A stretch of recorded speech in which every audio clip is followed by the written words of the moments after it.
Right,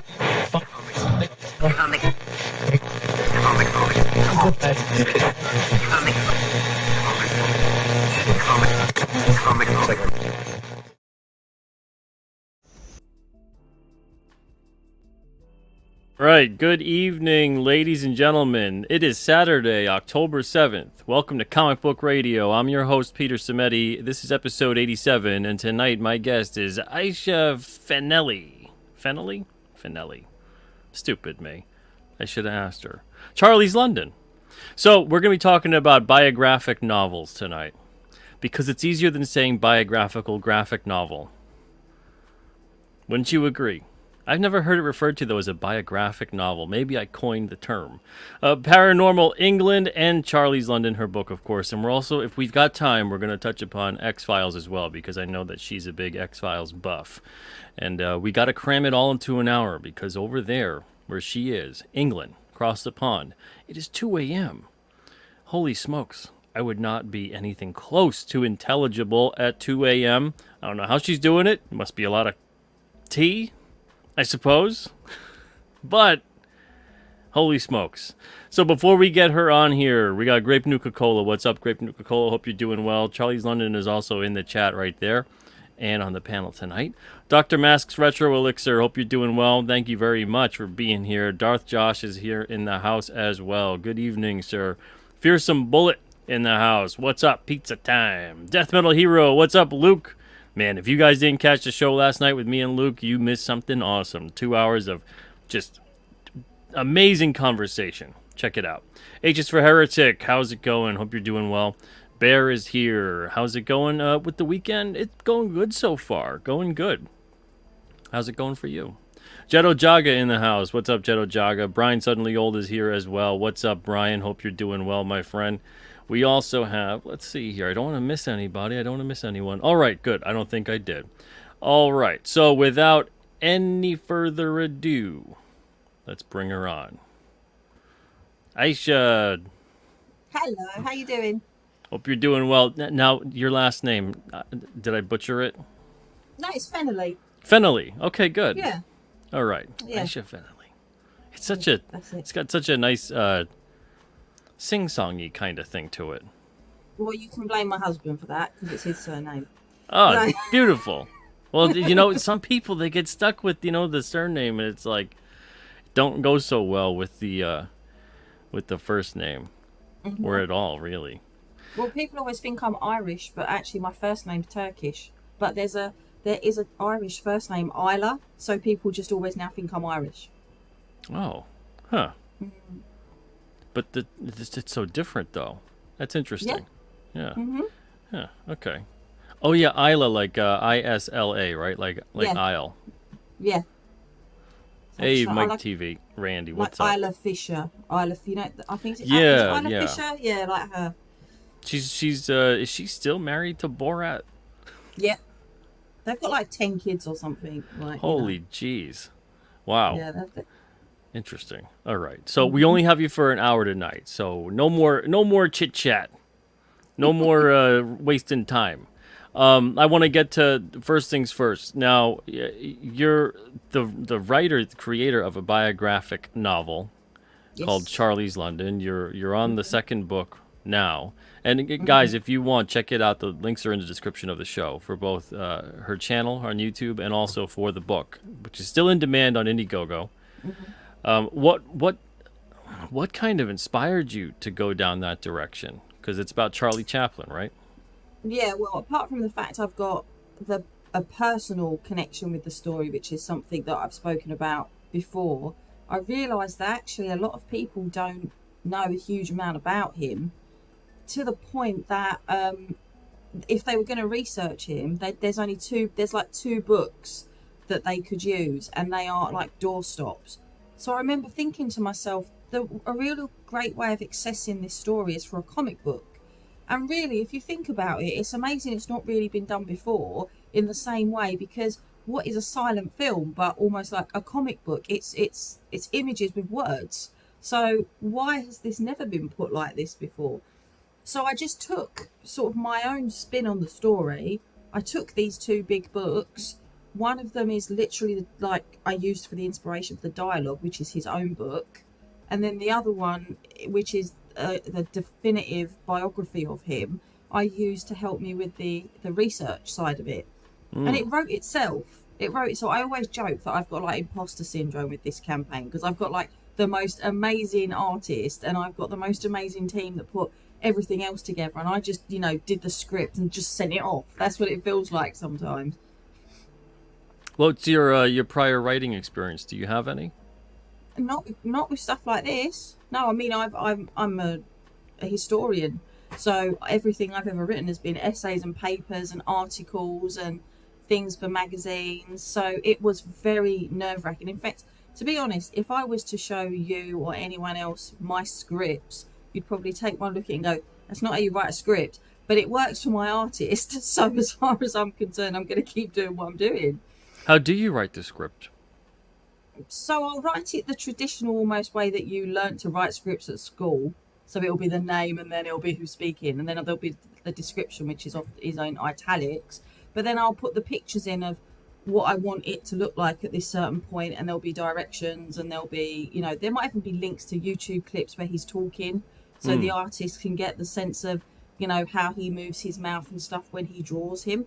So it's probably not that far off what other people do for their scripts, but it does look like, it probably looks like a mess to anyone that's not Mickey, who now knows what I'm doing with my life. Let's put it that way. It sounds like it's a more traditional script than my script. My scripts at this point, I used to make traditional type of scripts with, the panel layout and this and that and all that stuff, and put the dialogue in there too. But now my scripts are just scene description for the most part. I don't even put a lot of the dialogue and narration in there, because I find that over the years it kind of held back the artists. They would start incorporating the layout in a way where they would take a back seat with the art, with what they could do, because they wanted to fit in whatever I wanted to work in. And instead I wanted it to be more about making sure that the art is the hero of the story, and then the writing, I can fit in things here and there as I need to, so I can kind of edit on the fly. So your scripts are probably easier and more traditional to follow than mine. Mine are just like reading a story, I think it's the big test's going to be when I start doing things which are my own stories with my own characters that are in my head. Because Mickey's got, and he says to me as well, he says, I've got a certain amount of stuff to play around with because I know what this person looks like. But interestingly, the biggest problem we had, which was really the only instruction, I had from the chaplains was, please don't make him look like Hitler. We've turned down so many different, they said to me themselves, we've turned down so many different projects because they just draw him looking like Hitler. And I was like, I promise you, I will not make this man look like Hitler. So that was my only instruction, really. It's so funny. Man, oh man. And, no, I'm not going to bother asking that question. No. Interestingly though, Pete, they are born the same year and a week apart, exactly a week apart. Okay, so my question was going to be, who had the mustache first? The chaplain had the mustache first. That's what I thought, yeah. Interesting. Yeah, they were banned in Nazi Germany, especially after The Great Dictator come out. They were banned, those moustaches, because he felt that Chaplin was mocking him. But that was also the inspiration for The Great Dictator, because he knew that he knew that there was this connection. He knew that they were born a week apart. They were born in the same year. They couldn't have been more different in so many ways. So he, because he used to, there's rants where Chaplin, Hitler's spoken about Chaplin. He calls him a dirty Jew and all this stuff, and people asked him, "Are you Jewish?" And he said, he really tried to wind Hitler up by saying things like, "I don't have the privilege, or I don't have the honor of being Jewish," and really trying to basically saying to him, "I'm not, but if I was, you'd know about it and you'd hate me even more." So it was he definitely picked at him. It's interesting. Well, at least your artist didn't draw him like J. Jonah Jameson. Can you imagine that? Looking like that on the comic? No, No, you'd just be waiting for Spider-Man to turn up. I don't think that would work. It looks like Charlie Chaplin wants more pictures of Spider-Man. Yeah, yeah, with his camera. Man, oh man, I've never known anyone outside of those three individuals, one of them fictional, to have a mustache like that. Is there anybody else in history, at least famous? Not that I can think of, and definitely not after World War Two. I Yeah, think that right. would be a very, very safe thing to assume. But there is a really interesting story about Chaplin where I think it was he went to Japan and they tried to a group tried to assassinate him, or they were trying to get him to go to Japan. They were trying to lure him with geishas and porn to Japan because they thought that if they assassinated him that they could go to war against America, not realizing that Chaplin wasn't American. And How did they not realize that? Well, do you know what? There was a poll of 100 greatest Britons about 10, 15 years ago, and he only made like number 87. And when they redid the poll, they asked people, because I was like, this can't be right. They actually asked people said we didn't know he was English. It's because he was in America for all the most important parts of his career. He was in America, so people didn't think that he was British. Oh wow, huh? Mm-hmm. So Yeah. what about Chaplin draws you to him and his life story? He found me. It wasn't the other way around. So I was looking up some family history, and there was a picture on there of that came up on like our ancestry, and it said that I had to speak to the Chaplin estate to get the actual the original, or to get a better scanned copy because it had watermarks on it. And I was like, why have I got to speak to them? Anyway, when I spoke to them, it turned out that it was because Charlie Chaplin was in the same workhouse as my uncle when my uncle was 6 or 7 and Chaplin was 5. And there's a little Charlie Chaplin sat 3 rows up from my great uncle.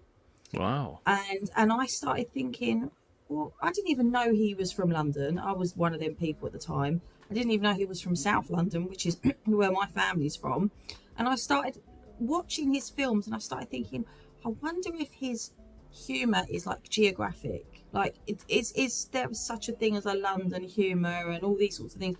And it got me really interested in researching my family, researching him, and researching London during that time, because it was the Victorian times. And it just really drew me into the all these different things about how, all the different things he went through as a child, and he definitely wasn't always rich, and some of the horror things. His mother ends up in a mental asylum, and all of these things just made me go, this is a story that needs to be told. Like, stop concentrating on his films, they're really important, but where did they come from? Well, they didn't come from a Hollywood backlot, they came from the streets of London, so that's where it came from.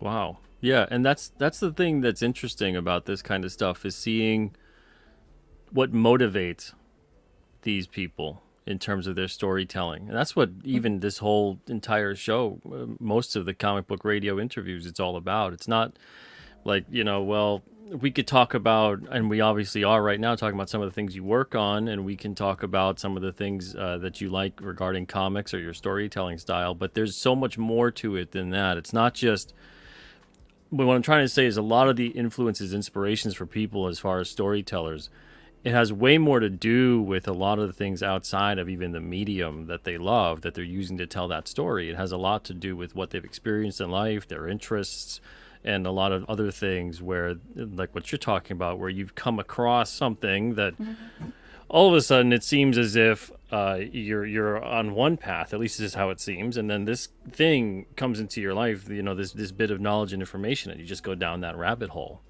and it leads you down this other thing. Because I mean, did you ever think you'd be doing what you're doing in terms of making a biographic novel? Nope, not at all. Not at all. I mean, I've got so many different irons in the fire with Chaplin as well. You think his story is so told, and there is so much that I'm still scratching the surface with. And to say that this man follows me around is no understatement. I've just finished reading this absolutely incredible book about Jack the Ripper's victims, but it's not told from the perspective of who was the killer and what he did. It's actually told from the women's point of view of industrial London was such like a crap hole that this was inevitably going to happen to people because there was no welfare system, there was no medical care, there was no protection of the poor. Very broken system. Too much, way too soon. Yeah, and when I started looking at this, I realised that one of the victims, she was in the Lambeth Workhouse, the same time that Chaplin's mum was in the Lambeth Workhouse. So she could have known her. They could have been in there. They could have been on the same ward together. Then I started talking to a friend of mine who's done a lot of work on this topic. And she went to me, wasn't Chaplin's mum also in Bedlam Mental Asylum? I said, yeah, she was. She went, you know that Aaron Kosminski, who's the leading Jack the Ripper suspect now, it's the one that most historians have concluded it probably was. He was in Bedlam Mental Asylum as well. So I'm at the moment, I'm checking dates and going through archives because it could have been that his mum was in a hospital with the first victim and then in a mental asylum with the killer or suspected killer. Why? And it could be she was on the stage and she used to perform on the stage in South London and East London. East London, where all the murders took place. He was born in April 1889. So she was pregnant with him while all the murders were taking place. Being pregnant with him could have kept her off the streets where she could have been. It's mental. And like I say to you, he literally follows me around. That's not me making some weird, 6 degrees of Kevin Bacon, strange little untangible links. That's genuine stuff you can research. Yeah. And it's not the first. So, yeah, I mean, that's definitely something I want to look into. That's my little pet project now. I've got a bit more time to do things normal and not, because we've moved, you can probably see it, different setups to I normally have. So, yeah, definitely something to look into. That's interesting. So for you, as far as the, and this is going to be my last question about this subject with the biographical graphic novel. Did you take or feel that you had to take any liberties with anything or avoid certain topics, or did you have a specific narrative that you wanted to approach with this, or is this kind of like a warts and all, very honest portrayal of the subject? It's very honest. In fact, there are times when he is a little bit of an a-hole, and it's in there. Like I haven't, because the thing that the Chaplin estate are fantastic. Even his own kids, they want him to come across as human, because they want people to see that he faced so much in his life that were barriers that actually didn't need to be barriers. And the second book touches on his most scandalous part of his life, where he had 2 marriages that the girls were very young, and there's a lot of controversy. Yep. But when I sent the scripts to them, and it was black and white, it was literally just, this is the facts that we know, this is the stuff that can be proven, they were like, that's fine. For example, his first wife was quite young. He probably shouldn't have been dallying with a 16-year-old, but she got pregnant and he married her. The second one was the same situation, but the second one, she actually lied about how old she was. On her passport, it said she was 8, or on her license papers, it said she was 18. And it wasn't. And then her father phoned him up screaming, "You do realise my daughter's 15?" And the reason why she actually lied was nothing to do with originally trying to have a relationship with him. She wanted to become the leading lady in his film. So this is all proven, all in the archives, all catalogued, these conversations, these letters between them. But people don't want to listen to that. People want to listen to the scandal. Well, I've told the whole story without trying to make him look like a saint, because he wasn't. He was a human being, and he was a flawed human being. And that, I think, is really, really important.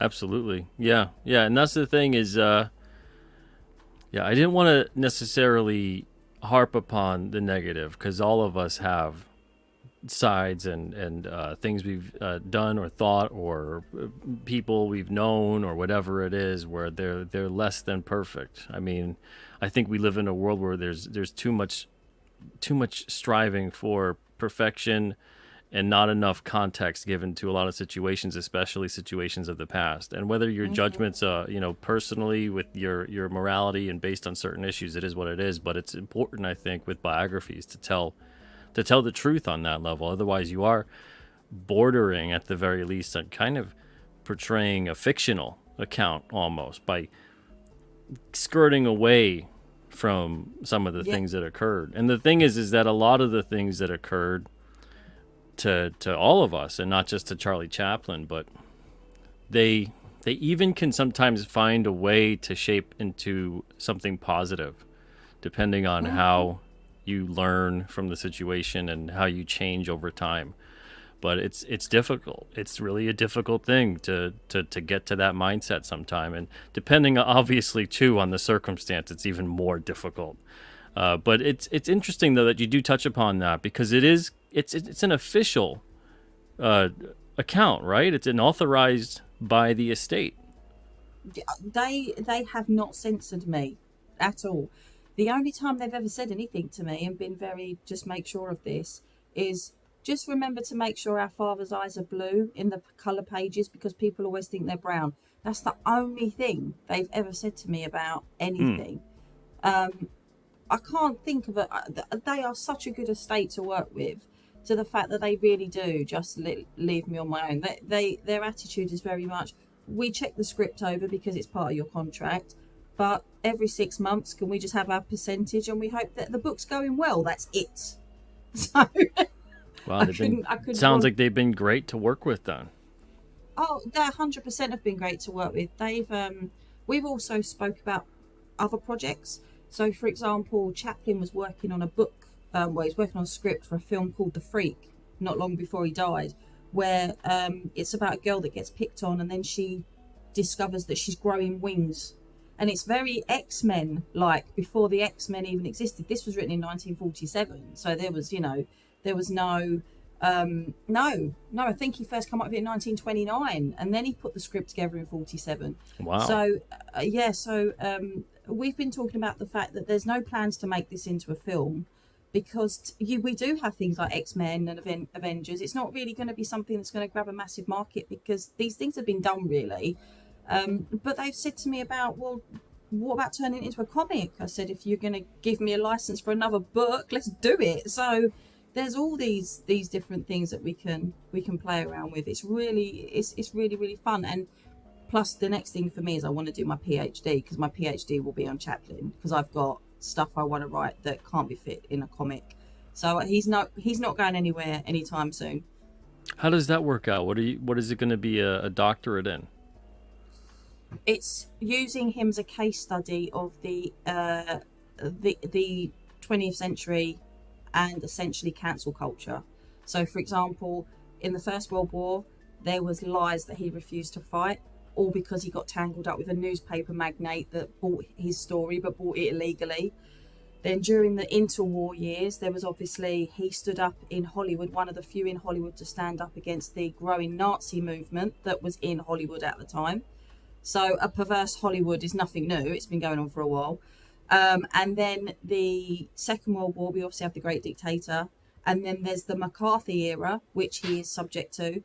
And all of that, he was turned down for a knighthood about 5 or 6 times. And the reason why he had so much trouble in the States with his with the McCarthy era and all that stuff was because he refused to get an American passport. It was one of the things. And they said, oh, why doesn't he want to be an American? He says, I've paid my taxes for 40 years. I don't understand what the problem is.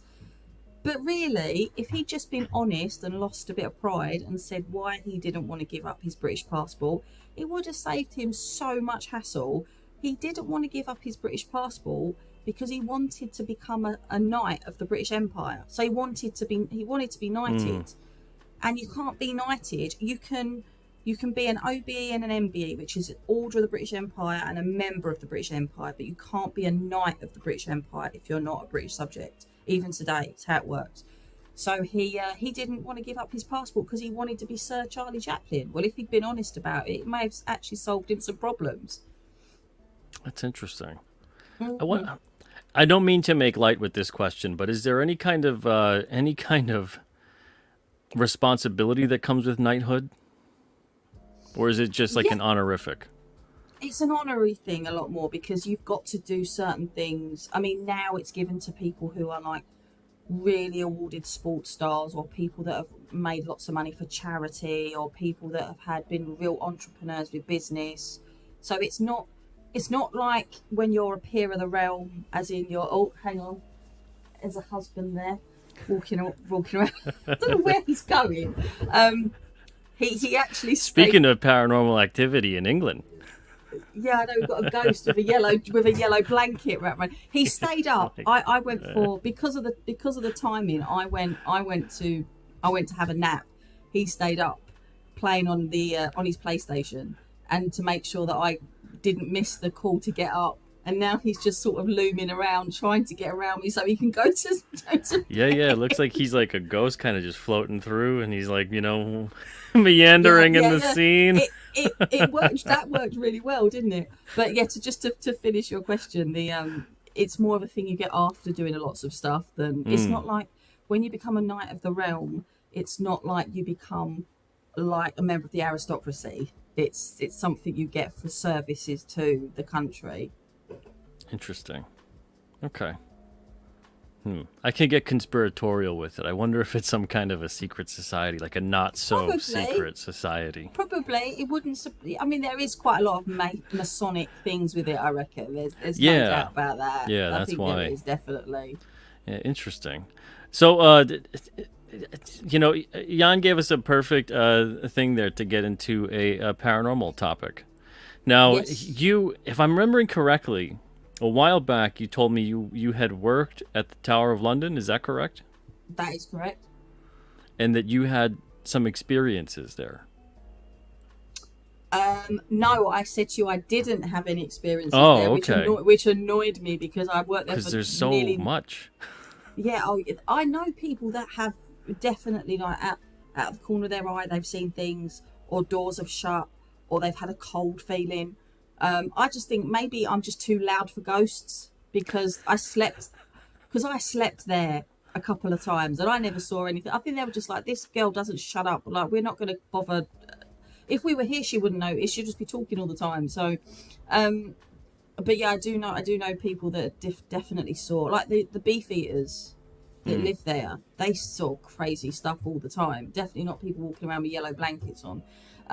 But they did see, like I say, things falling off the shelves, strange balls of light that when they've taken pictures. Yeah, noises. Noises. So definitely, it was a prison. People don't realise it was a palace, but it was a prison, and many high-profile people were executed there. Yeah, it's got to have something. Pretty horrific, torturous prison. Very infamous. Yeah. Mm-hmm. Man, oh man. Yes, so it is quite. It's an amazing place. Weird thing though, I used to walk out there a lot at night time because depending on what shift I did, sometimes I'd leave at 8 o'clock at night, and it was actually really beautiful to just walk along it in the dark with nobody there and only the lights. People don't realise it's huge inside. When the public go in there, they see maybe 20% of it.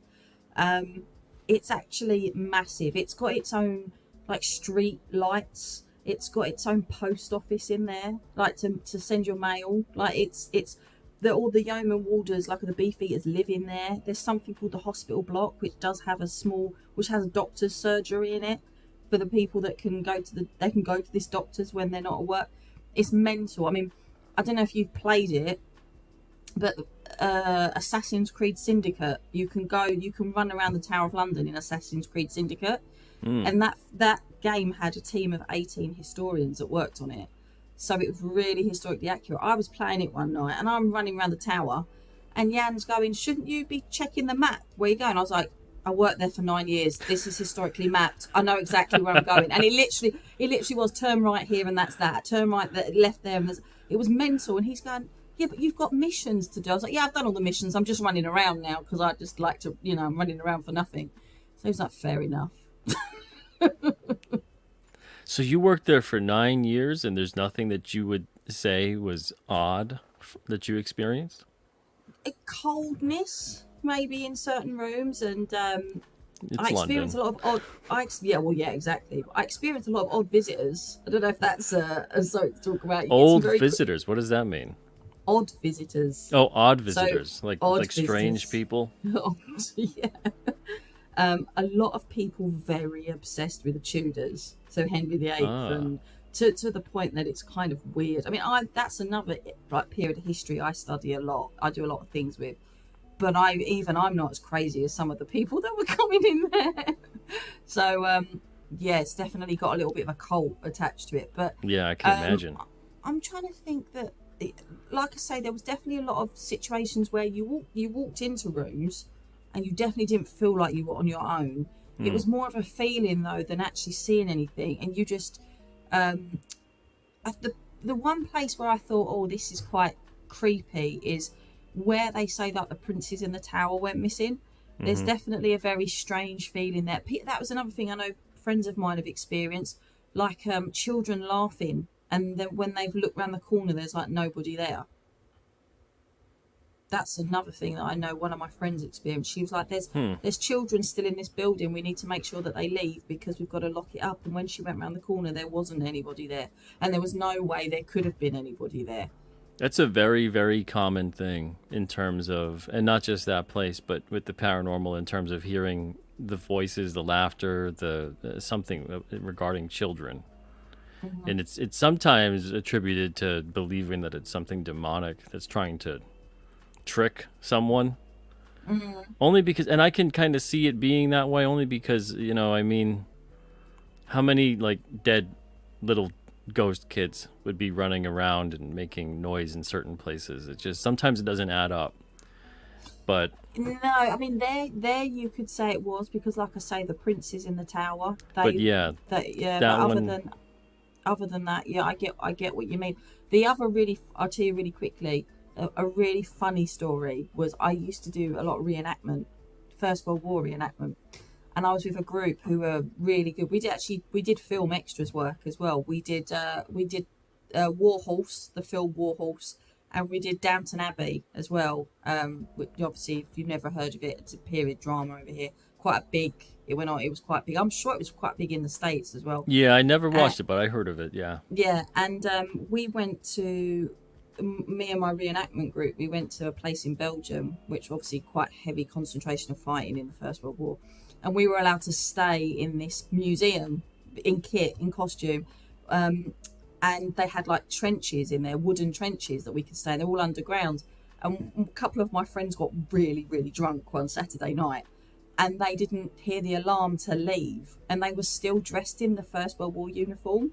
So when kids came round and they saw what they thought were mannequins, it was my friends still asleep on the bunks, and then all of a sudden they jumped up because they realised that there were people there, and these kids thought they were ghosts and screamed and run the other way. Oh Lord, I can I, imagine. yeah, yeah. So that You're that already was in the that was pretty. mindset thinking you're probably gonna see something weird or whatever, and Yeah, then and then that you see, happens. yeah, yeah. I mean, that would freak anyone out. But then saying that, I did have a couple of friends who used to do that on purpose. They'd stand next to the mannequins and then like move, and then the people would just scream and run the other way. So yeah, I miss doing that stuff. Yeah, yeah. Let's see. AL says, I mentioned that my hubby's pictures of the tower went missing, and the camera didn't even show that he took pictures that day at the tower. That's interesting. Very odd. Yeah, I've heard that sort of thing before. People have had that sort of experience. Hmm. And Excerpt says, no one ever considers that when you die, your soul reverts to a childlike state. Hence, moments when you hear moments of laughing children. It could be. Mm, That's one theory. Absolutely, they're all theories, of course. None of mm. us are going to know till we're there. Then it's the No, next that's very grand true. adventure. Mm. Uh, let's see. No, I'm not going to highlight that, John. Let's stay on topic, John. John's long box. I've already told him no. I'm not. We're not doing it. One question to go back a bit before we go forward into the X-Files topic and a bit Hmm. more. And I also want to ask you one other question about the paranormal. To go back a bit to the comic stuff. Now, as far as comics go, do you have something planned down the line where you're going to be tackling a story that's not biographical, a story that's fictional that you're coming up with? Is there anything like that you have planned? I've got a couple of things planned on sort of World War One and World War Two stories that I would like to do. So And based on the events thereof. yeah, but definitely original stories. So there's no biographical stuff. I'm also working. It's going to be 2025, 2026 now. I'm also working on a. I am working on a biographic comic with the. I say with the royal family. It's not really with the royal family. It's with Clarence House, which is the estate. But it's looking at. There was one night when the Second World War. Was obviously VE night when the war was over. The Queen, when she was still Princess Elizabeth, went out into the streets of London in her uniform because she didn't fight, but she signed up to do her bit, and people not realising who she was, and it was the events of what happened in that night, which even she said later on changed the way that she saw how she was going to have to be Queen. So there's lots of accounts of people like that. She went in a pub and she drank beer and she was dancing on the tables, and she really was just like an ordinary person. And I've always been really fascinated by that story. So I'm we're turning that into a comic called One Night in May, which I think is going to be a lot of fun. Again, it's a bit of a flip with that one though. I'm just writing and I get paid for it, unlike me having to oversee the whole of a crowdfund. So that's something that will be sold in their shops. So I'll get a credit for writing the script. But I'm not doing any of the heavy lifting, so to speak, for that one. Well, that's good. Mm-hmm. How was it with the crowdfunding experience? You guys fulfilled everything on your own, right? Yeah, we did. Do you know what? I think considering it was just us two working out of an apartment and we'd never done it before, I think that we did a pretty good job. There's definitely things that we will learn that we will not do again. There's also things like certain just little things like Royal Mail sometimes got, I know it happened with your one, the packages got damaged and things, and we had to send other ones out, and that's awful when that happens. And it's the little things like making sure you order more, so if that happens you can send them out again. Then also we had to go through like a compensation process to go through that with Royal Mail, and then other people were telling us, well, if you'd actually sent it like this, there's other services you can use which no one told us about before, because obviously we're fulfilling in the UK and it's totally different. There's so many more American guys that are fulfilling that will be able to give you advice, but it won't necessarily correspond over here because it's a totally different company. So it's just like little bits and pieces like that. Like we don't get Gemini mailers over here. So now, different to when I did my first book, we have an alternative to Geminis that are pretty much a Gemini mailer, but they're made by a UK company. So we can sort all that out as well, which they're going to be even better packaged than they were before. Even though I must say, the one thing that people, when they did their unboxing, they all said, she's wrapped these up tight. Like, this isn't getting through. Nothing's getting through this. But of course, there was the odd one. I actually had someone contact me 3 weeks ago and said, I never got my package. I was like, you never got your package? Wow. You never told me? So I sent one out again because I've got extras, because that's what you do with good customer services. You make sure everyone gets their book. Well, I'm glad you're able to correct that. But yeah, it's tough, especially when you're shipping things overseas, whether it's to, from the US out or wherever you are, you're in the UK and out. It's always really tough because sometimes it seems like you've packed the thing and it's ready for war. And there's a way it still gets destroyed. I know. I mean, I got a package from it was one of my Cyberfrog packages once.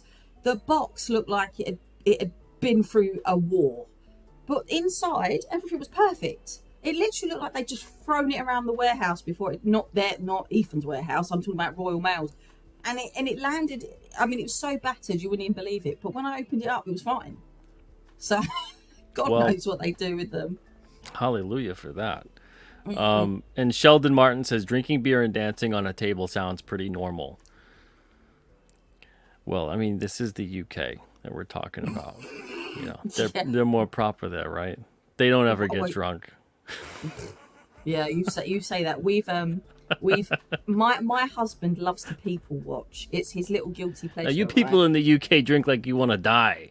I know it's mental, but Jan likes to people watch. Like he's always been a nosy neighbour. Like he loves to watch what's going on outside the window. He's really excited now because where we've moved, we've got an old-fashioned English pub literally opposite. And when I say it's old-fashioned, I mean like wooden beams, been there since the 1500s, that sort. He loves watching the people come out of there drunk off their faces and the silly things. He's at the curtains going, look, look, look, look, that one's falling in the road again. Look. Oh, lordy, Loves lordy. it. Man, well, that is kind of like, as strange and unusual as it could get sometime, It's not paranormal. It's pretty normal, but strange and unusual nevertheless. Uh, now going back to the paranormal, have you ever known someone or experienced anything in the area? Because England is allegedly very, very, very haunted. And I don't mean the Tower Weirdly, of London part, but anything anywhere.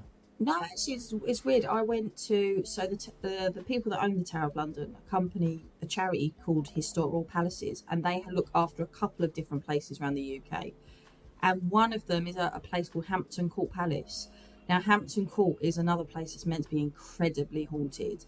And I went there. There was a girl that went on maternity leave, so they wanted someone to cover it. And I went, I'll go.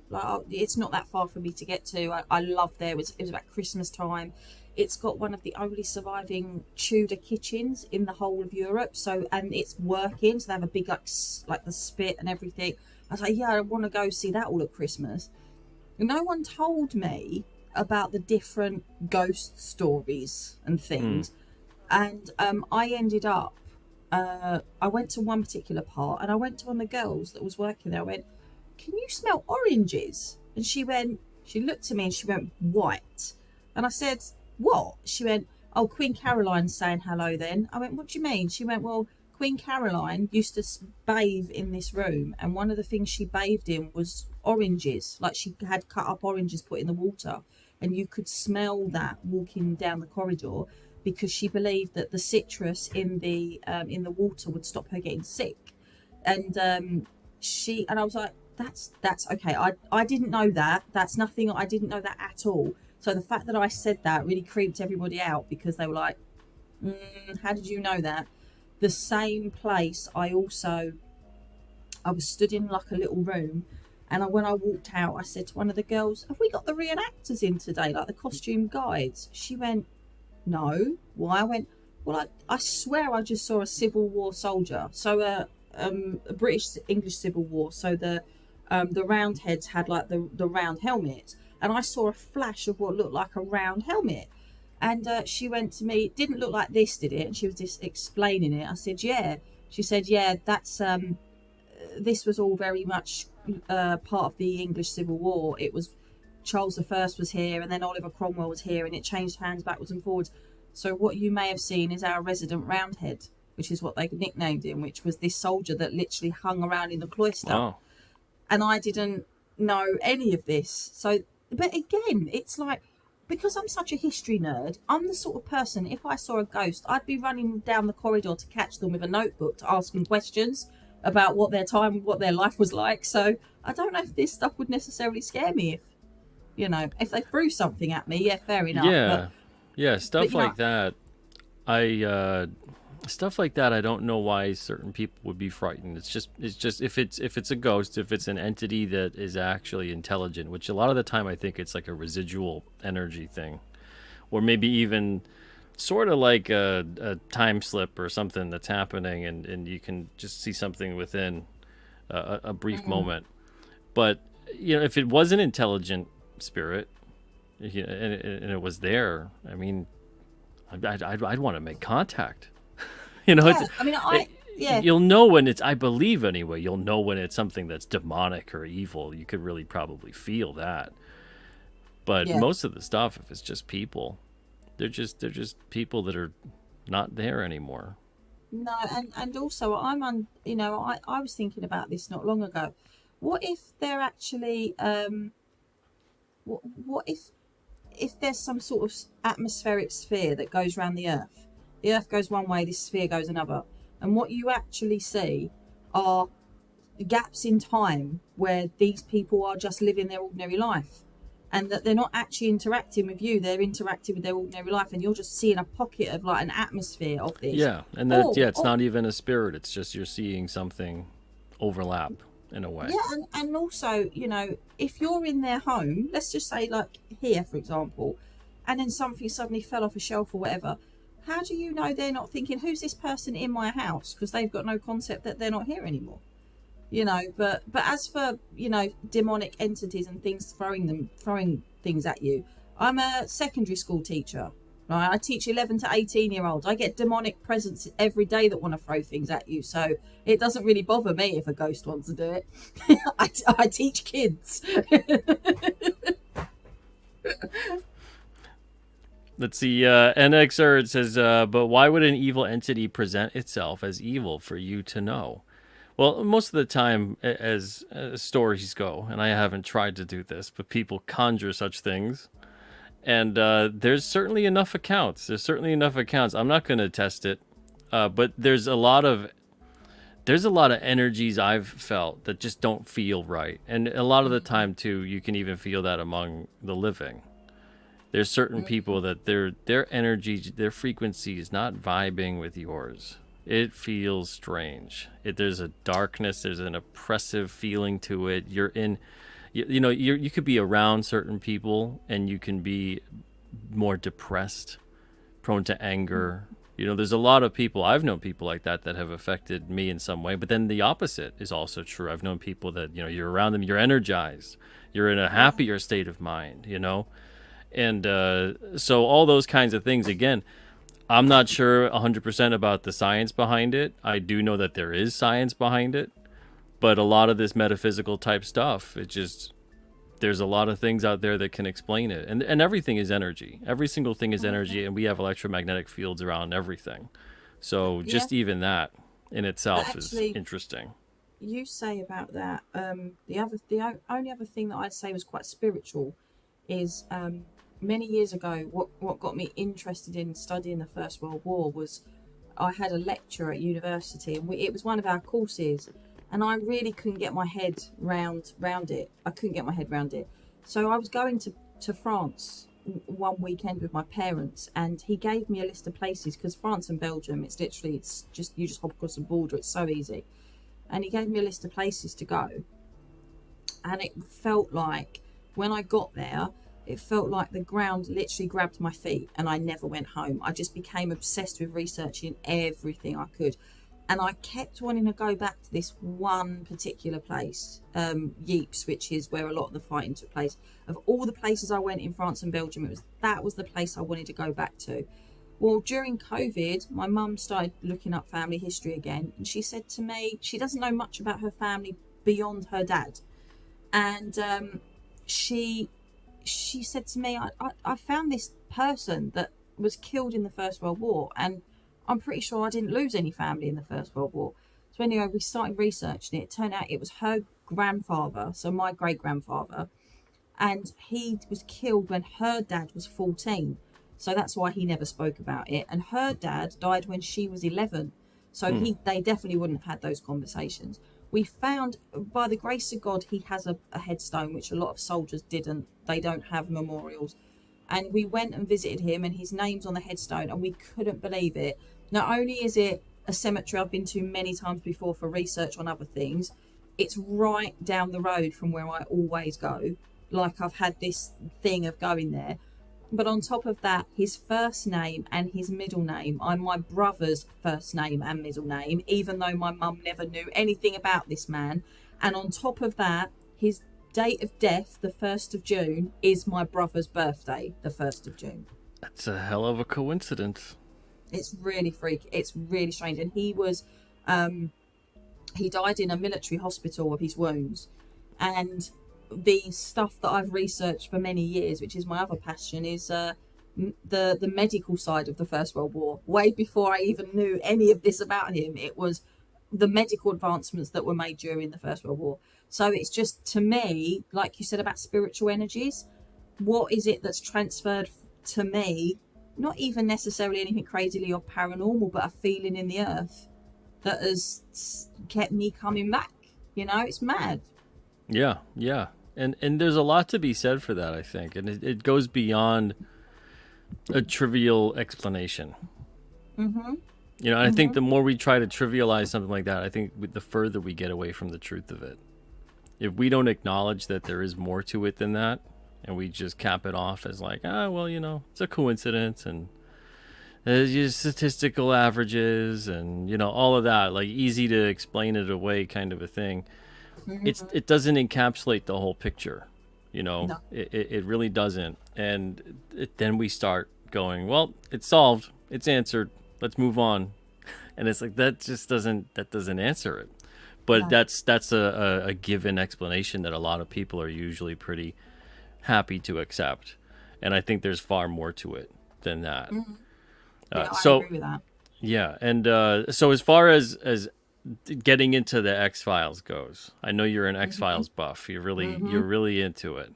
I gotta say one thing that drives me nuts about that show, and it's Scully. Scully drives me nuts. Well, Scully is probably the early series. Yes. Because she blatantly sees but that's The first four seasons, I'm like, every time with you. Do you know, she's actually out of the two, she was always my favourite growing up, because I was 11 when that show came out.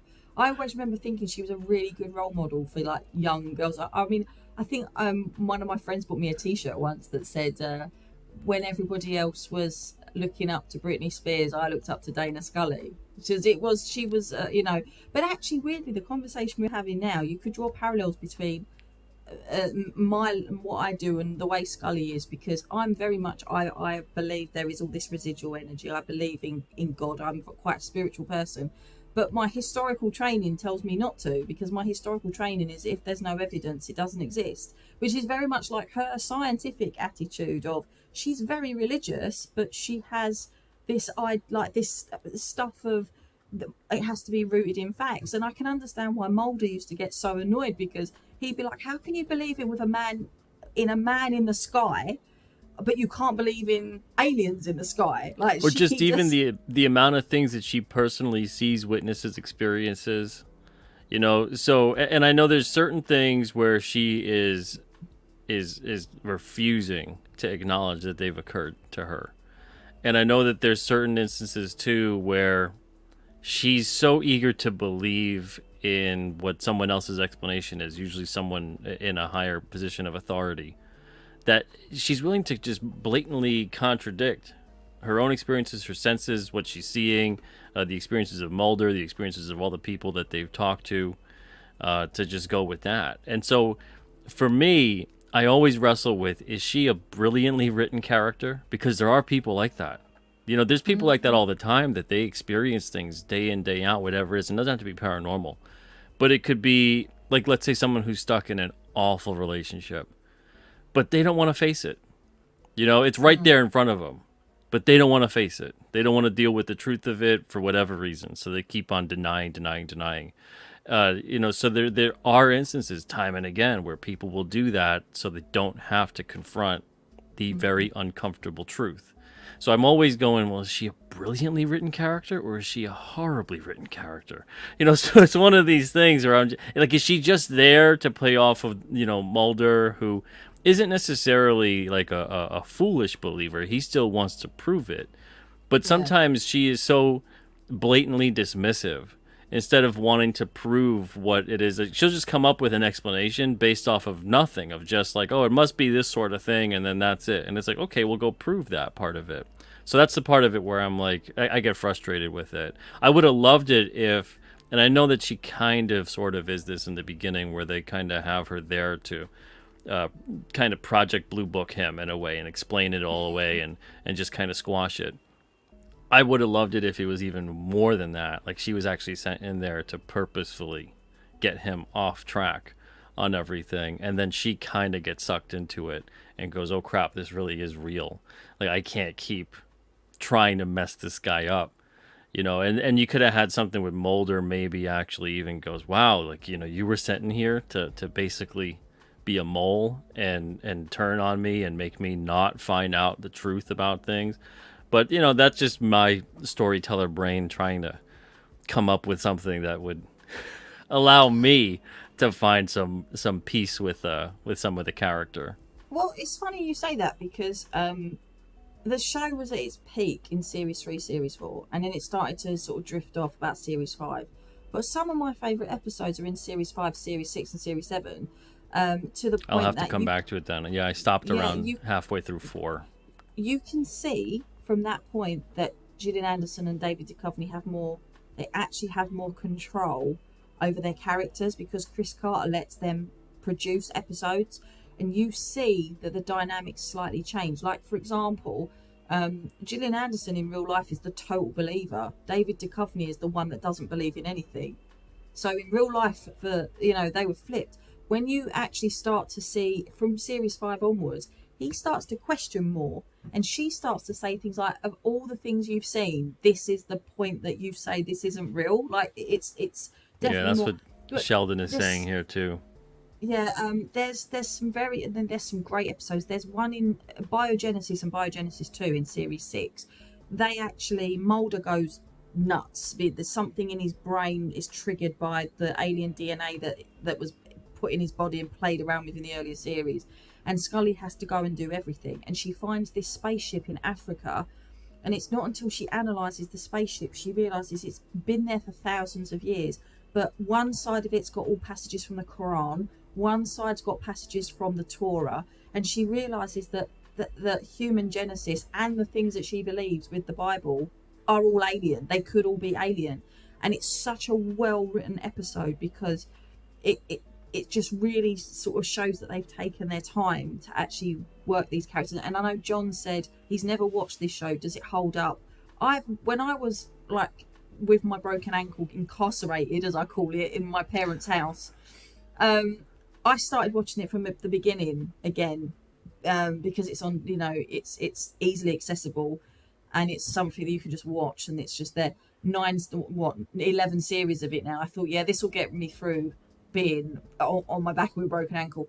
It still holds up. Like, I still think it's one of the best shows that's ever been made, and the fact that they're planning on remaking it is just appalling to me because they don't need to remake it.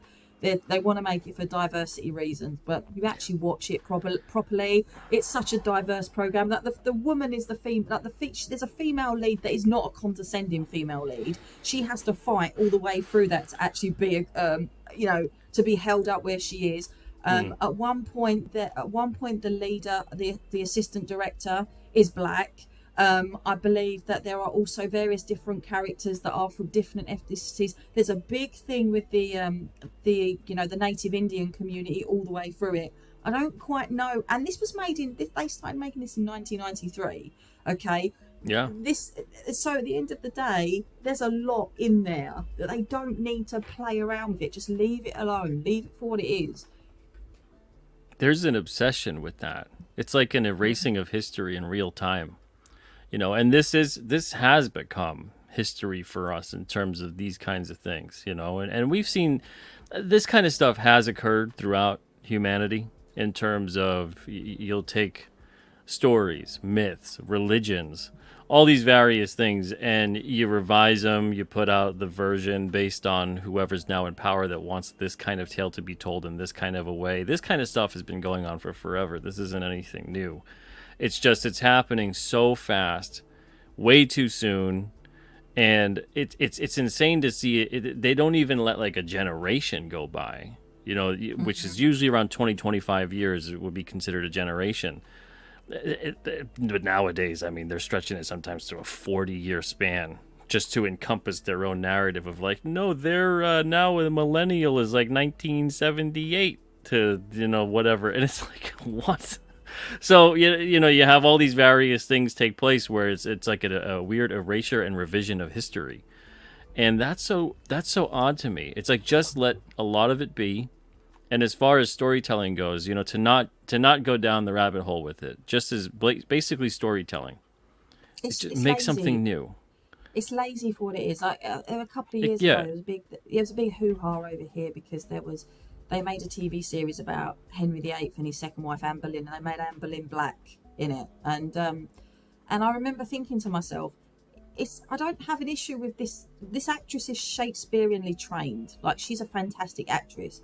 But it's lazy writing, and all it's doing is putting her in the firing line of all this criticism. And then the producers will say they're only doing this to you because they're racist, right? Yeah. Which is divisive. But actually, if they were intelligent and they actually spoke to historians, they will tell you that during that whole period of English history, Henry VIII had a trumpeter, and his name was John Blanc, and John Blanc was black, and he was paid a lot more than the other trumpeters because he was better than they were. So he was the highest paid trumpeter, and he was black. Well, if that's not a big thing for diversity 500 years ago, I don't know what is. That's the thing, is there's tremendous amounts of stories to tell that don't involve white people, if that's the way you want to take it.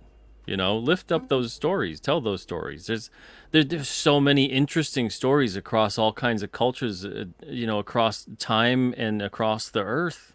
And to constantly go, okay, we're going to put certain people in certain roles, but we're never really going to harp upon their culture in an honest, creative kind of way even.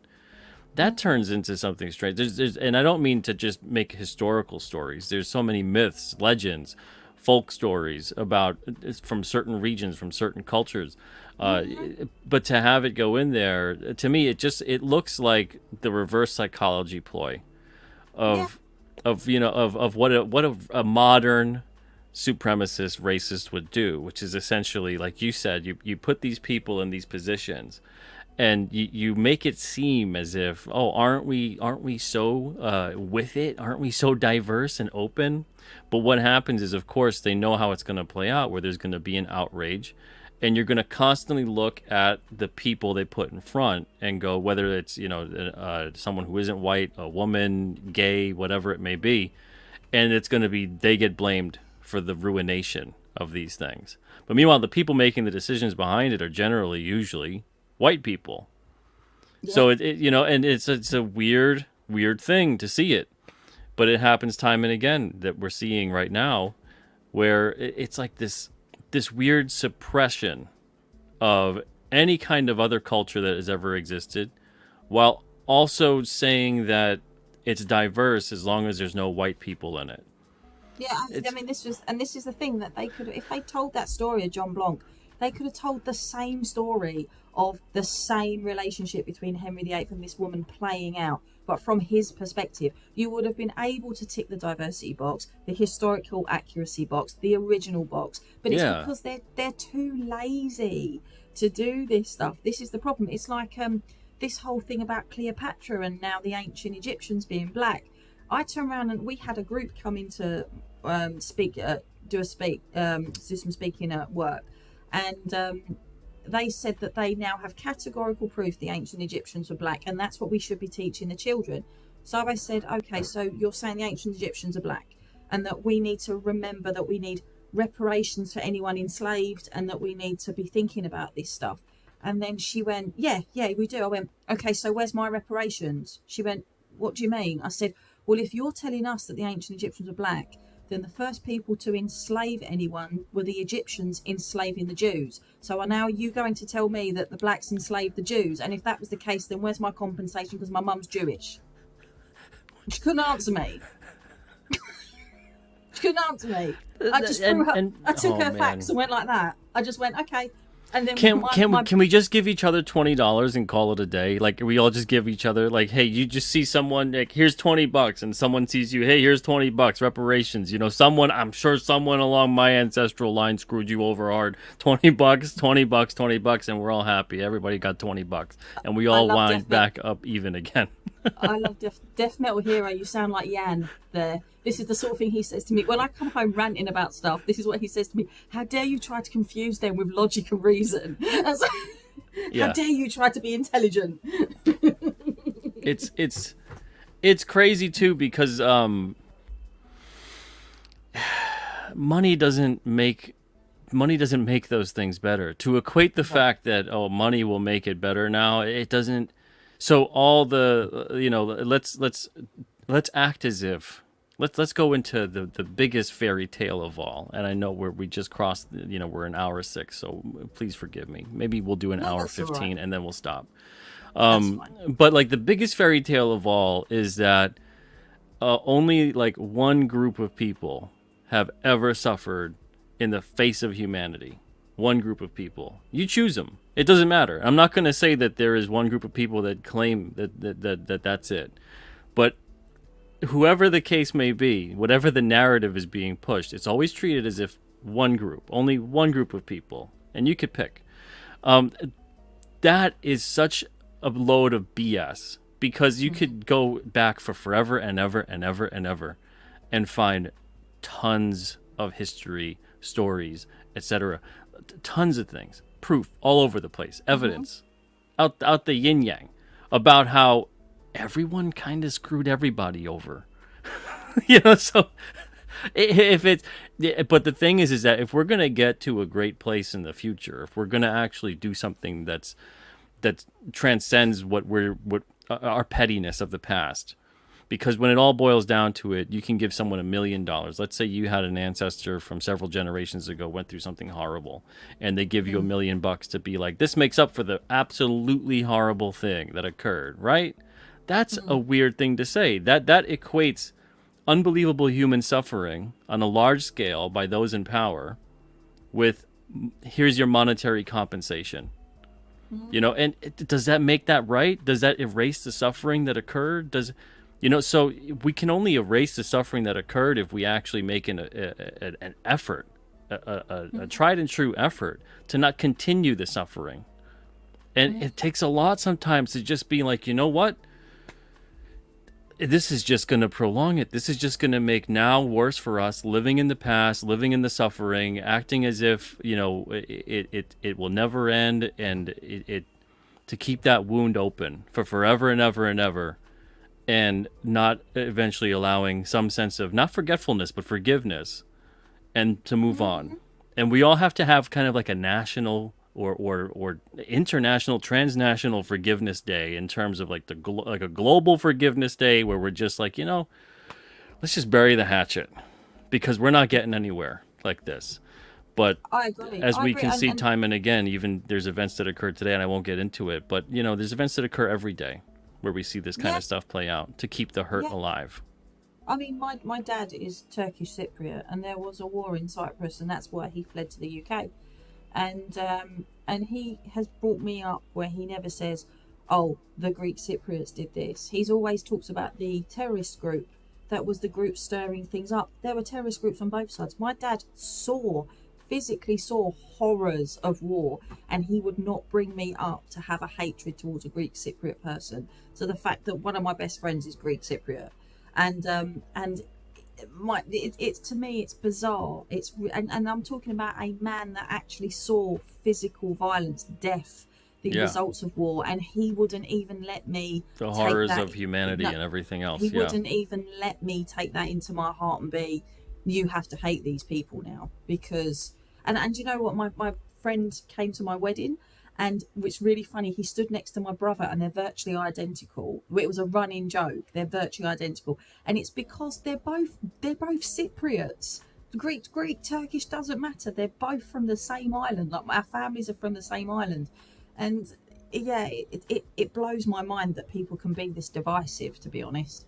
Yeah. And unfortunately, I mean, it's He's back again. okay. Is everything okay? I thought something smashed and broke. He's gone to the drinks cabinet to get himself something. He's having a proper session playing on his PlayStation, so Oh, he's just good. enjoying life. Yeah. But yeah, and unfortunately, it's just as old as human history is, and I don't see us changing too much. And there's a No. reason that that this is the way it is that we are for better or worse, an emotional species. And honestly, let's hope we kind of always stay that way too. I know that we're Yeah, seeing a lot of things happen where it's trying to take that out of it. and that's probably why there's so much residual energy to do with us, because we are such emotional beings, and we've left a load of it behind when we're no longer here anymore. Yeah.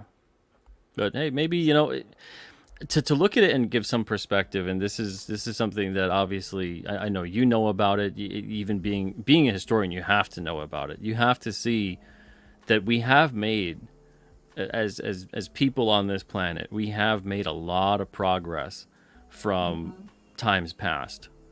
And so when people think, and that's the thing, this kind of stuff takes time. This kind of stuff takes it just takes millennia to get to a certain point. Maybe we have another 5 to 10,000 years in front of us worth of work to get to a place of enlightenment or something like that.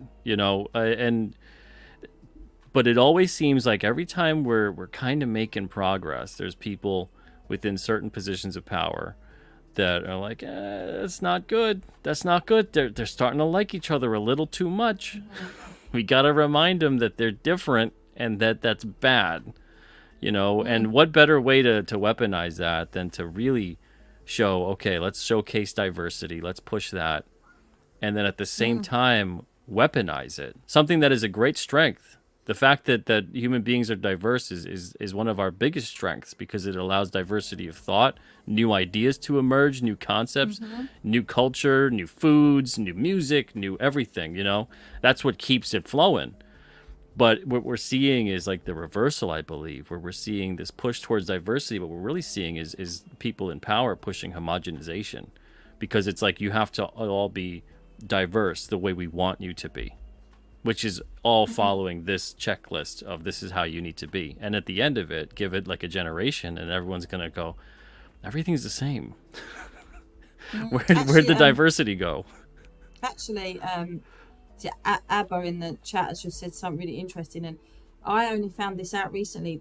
The Queen, when all the Prince Andrew stuff came out, it was the Queen that stripped Andrew of all his titles. He didn't get a lot of the estates that he was meant to be entitled to because of his titles in her will, and he's pretty much been kicked out of all places. And she apparently, don't know how true this is, but she apparently said that she had to make a stand for women, not only just because she couldn't make an exception because he was her son and therefore entitled to certain privileges, because he's been trying to get them back from the king, and Charles is having none of it. He's stripped them back even further. He's virtually an unknown in there now. So I think that it's very true that these people they shouldn't be allowed to get away with things just because they have a title. And I think that's important to note as well. Yeah, I think there's a lot of things that occur where if it doesn't get out of hand, it doesn't get public, we'll look the other way. But as soon as it gets out there, that's it. You really screwed up, and unfortunately, a lot of the things that can occur, and it doesn't just mean, I'm not just talking about British royalty or anything else. This is kind of how it's always been.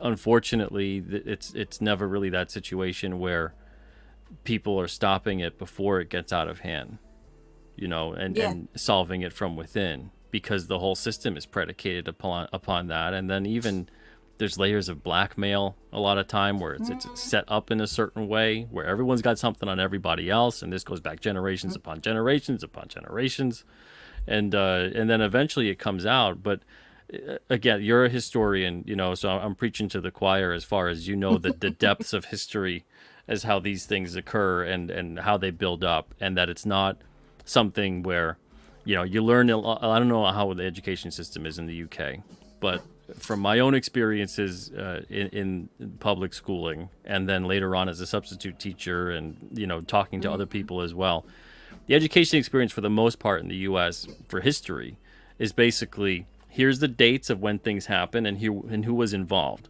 You very rarely learn the why factor.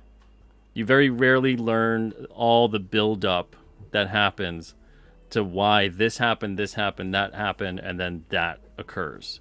It's a lot of memorization constantly of the dates, who was there, and where it took place. And if you don't know the why, you're going to keep making a lot of those mistakes. How is it like that at all in the UK? Bits and pieces. Like, for example, I don't like the way they teach. We have 2 levels. We have what they call GCSE, which is the exam years when they're like 14, 15, 16, they take these exams. And then when they are, I suppose, college level, when they take what they call A levels. But over here, we've started to adopt, which I believe is an American system, called the baccalaureate, which is the IB program, which is, to me, I think it's a lot better the way that they do it, because they allow much more freedom for historical interpretation and context. The A levels that I don't, also the GCSEs that I don't like, because it is a lot of parrot fashion facts. It is learn this to get that. Well, that's not how historians work, and that's not how history works. And the problem is you train a child like that. If they want to take it to the next step, they struggle because they've got no concept of the true historical practice that make history so amazing. They just think it's full of dates and facts and people, and like you said, not how they got there. It's very detached kind of experience. Yeah. I personally prefer the way it's going but again, a lot of our education system is so localized. Like, for example, I know my school, and the way that my school teaches and the schools in my area teach is very different to an inner London school, because it's largely down to the demographic of the people that are there. So we don't really see a huge amount of, the woke agenda that's coming in. I know that there are a lot of London schools that there's been a big pushback with parents with things like critical race theory and all this stuff. Again, I don't see any of that stuff in there, but it's because we are very localized we do a lot of local history. I mean, where we are, there's a lot of stuff to do with World War II, and the Battle of Britain took place. So the kids actually get to do a project on that at the end of the year in one of the year groups, because it's looking at local history. Because one of the things that's quite fundamental to my school is the idea of community, and so they do these things, these community-based projects to feel part of the community, which gives them the context of these topics. So I think, to be honest, I do think it just depends where you are in the country. I know other parts of the country where the education system's terrible. So yeah, interesting. Well, man, oh man, I could go another hour, but we're not gonna. It's late. Or early. What is it? We can always do 3:30 almost by you? Holy smokes. It is. We can always look. We've chatted on streams before. We can always do this again. This is not a conversation that's going to go away anytime soon. It's going to outlive both of us. So. Well, that's what I love about this and this show, and everybody in the chat too, because we start talking about the various ideas, concepts, all the different things that are out there that have influenced us, whether in the past or today, and it provides that context for moving forward. And hopefully it enables us to move forward in a positive direction, because it's cliche, but those who do not learn from history are doomed to repeat it. And the thing is, history, we find, obviously doesn't repeat. It often rhymes, but it rhymes for a reason. And it rhymes because we always see generation after generation certain things taking place where people seem to all of a sudden have amnesia about the things that occurred before. And all we ever really are is 1 or 2 generations away from being back into the dark ages all over again. And that's a frightening aspect. So let's keep knowledge alive, and let's keep conversations open, and let's keep moving forward in a positive way. AYSE, thank you so much for being on. I love the conversation tonight. It was great. Good catching up with you as well. I'm glad to see that you guys are moving forward. You got your new place. Hopefully that the ankle's healing up good, and that you're going to get your next book out. Before we go, when's that campaign ending? It's in demand right now. We're going to start fulfilling in the next month. Mickey's just finishing up the pages. I put an update out last month saying that the original campaign says 68 pages, but when we were going through and doing the actual campaign, we said we can't cut this book to 68 pages. There's stuff that we can't remove. So I delayed it. I delayed the campaign because the book's now going to be 92 pages. So I think the fact that we've added another 30 pages, only taken another 2 months, and it's not going to cost anything extra to the backers, of course. I'm hoping that is a really big positive thing for the book. We never had any negative comments about that, which is amazing. People were just excited that we were doing it again, because we did it on the first campaign, and we've it's just his story you cannot sterilize his story. You have to keep it the way that it is, and I'm really proud of it. So it's going to start probably I reckon everyone's going to get it between December and January is when we're going to start getting it out. And yeah, so it's pretty fantastic. All right. Well, everybody, the links are in the description of the show. Go give her a sub. Go check out the campaign. They're both there. Thank you guys for being here again tonight. I'll be back tomorrow at 1 o'clock Eastern with the team from Skits Comic. That's Mike Siegenthaler and Karshena Jefferson. They're both going to be on the show tomorrow. So, yeah, it's going to be a good one. Talk about dreams and nightmares and all that kind of stuff. But thank you guys for being here. I should thank you again so much. Everybody have a wonderful night and an even better tomorrow. See you guys.